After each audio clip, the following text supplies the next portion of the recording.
first have our appetizer. She is now slicing the potatoes into pieces.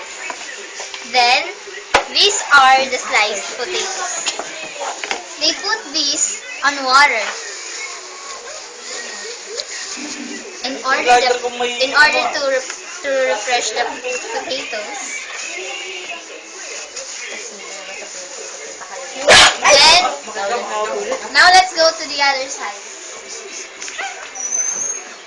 These are the cooked potatoes.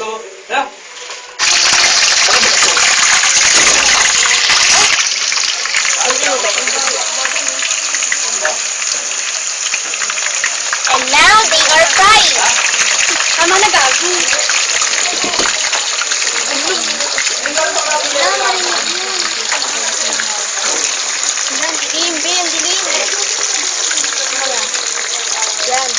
Now, go back to the other side.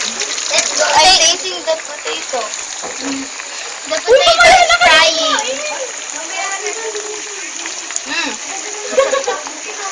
While frying the potato, now the fried potatoes.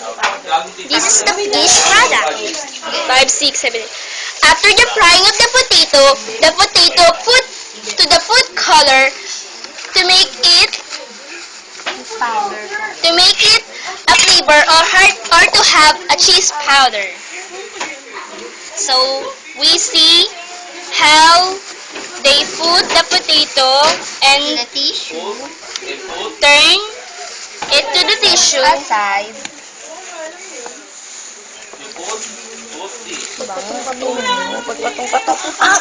As we can see, we marinate the chicken wings to the breading.